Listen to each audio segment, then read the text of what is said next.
Hey guys, I'm Erin and welcome back to my channel. Today I am doing a winter book haul. So the last time I did a book haul was the very end of October, and I have not done one since then, but I have acquired several books over the course of those 3 months, and I decided to do it all in one big book haul today. So I have 4 categories of books that we're going to just go through.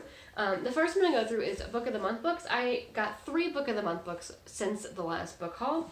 First is Razorblade Tears by S.A. Cosby. I talked about this in my December wrap-up because I read it already, so go me. And yeah, so this is a mystery thriller following 2 dads whose sons were married and then murdered, and the dads kind of team up to solve the murder because the police are kind of putting it as a cold case and they want to know who did it and why and get, vengeance for their sons. So next I got The Family by Naomi Krupitsky. And so my rule of book of the month is if I'm choosing a book I had not heard of prior to it being an option, because sometimes I've heard of it, sometimes not. But if I haven't, I won't look up any additional information past the little quick 1-sentence take that Book of the Month gives you, because I kind of like going a little bit blind if I don't know anything upon it being a pick. And so this is one of those. This is what the quick take says about this one.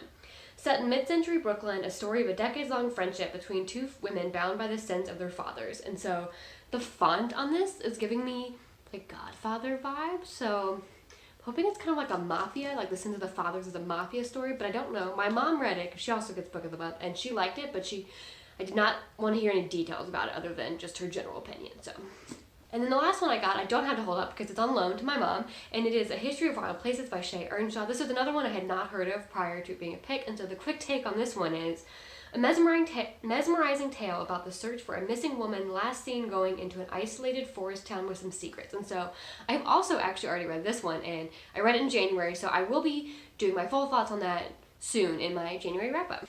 So my next category of books is books I bought just new at a bookstore. So I have 3 of these.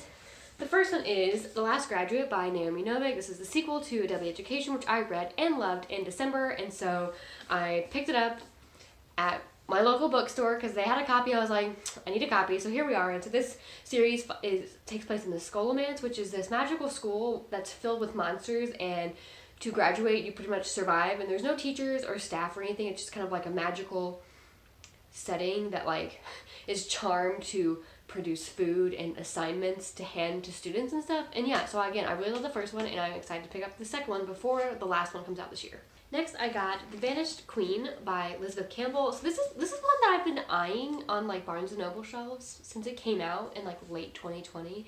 I just think this cover is so pretty. Like this color palette is so my vibe. And also it's a standalone, and like I'm being entranced by fantasy standalones now since I have so many open series. And I finally picked it up when Barnes & Noble was having their hardback sale, and I am excited to get to it. And so this one follows a country whose queen disappeared years and years ago, and the king says she was assassinated by a neighbor, but everyone kind of knows he did it. But at this point, it's been so long since then, it's kind of just a distant memory. But we have a young student who finds her diary, and so she becomes emboldened to try and join the resistance movement to overthrow the king, because the king executed her father for what she believes was he was wrongly executed. And I believe we also follow the prince, who's also pretty tired of his dad's tyrannical rule and is just ready for it to be over so his brother can be in power. And I think they have some kind of like their paths cross at some point, I presume. So yeah, this sounds like a very political heavy standalone, and I'm excited for it. And then the last new book I purchased is The Liar's Knots by Carrick. So I started The Mask of Mirrors in December, finished it in January, and I was only like a third of the way into it when I was like, yeah, I think I'm gonna love this. At the very least, I'm definitely gonna like it enough to read the sequel. And so I got some Christmas money, and I went and bought the second one to have on hand to read on. And yeah, very excited to continue with this series. My next category is books I got for Christmas, and I have 4 that I got from my grandmother. And so the first one is Grey Sister by Mark Lawrence. This is the second book in the Book of the Ancestors series. I read Red Sister last year and liked it, but wasn't totally into it, but like just intrigued enough to read on.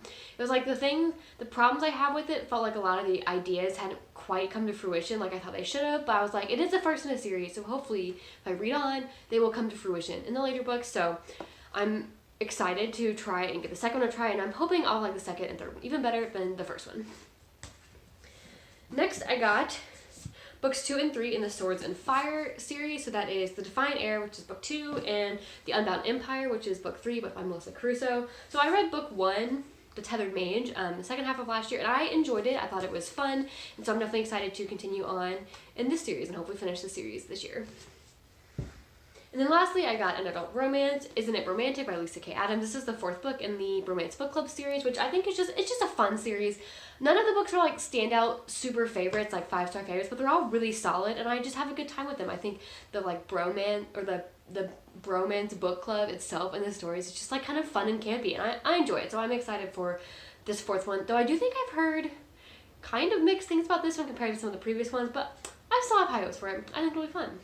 Okay, and then my last category and my biggest category is books I bought at various used bookstores. There's 2 used bookstores nearest where I live, and I kind of go to both, you know, see if what one might not have, the other might have. So I have several that I got at various used places, and so I also broke one of my own book buying rules twice with this stack. And so one of my personal book buying rules is if I have not started a series, I won't buy past book 1.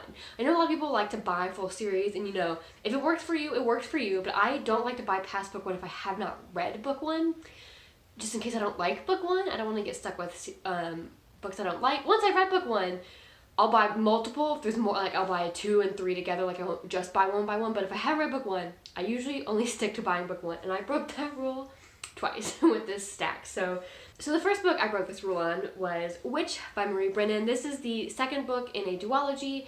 The Doppelganger Duology is what I think it's called. But so I bought Warrior a couple months ago at a used bookstore, and they only had that one at the time.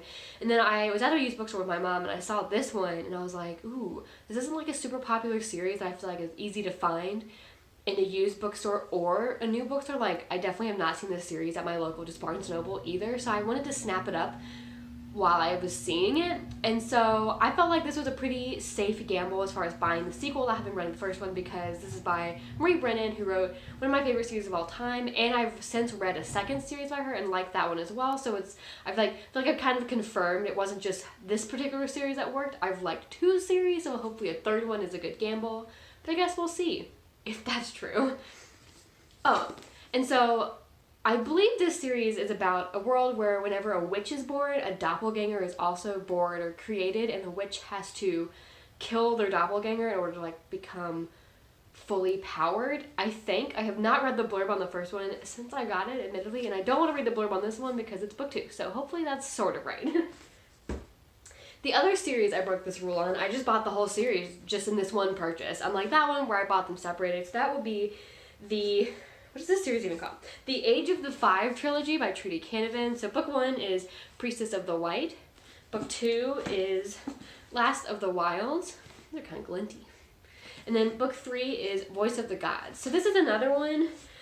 This one's a slightly more of a gamble than the first one because this is an author that I like. She wrote the Black Magician trilogy, which is one of my favorite series, like top 5 series of all time. But this is slightly more of a gamble than with Brennan because I have not read anything by Trudi Canavan outside that one series, so I have like not confirmed that I like her other series, and it wasn't just this one series was like the standout. So a little bit more risky, but they had all 3.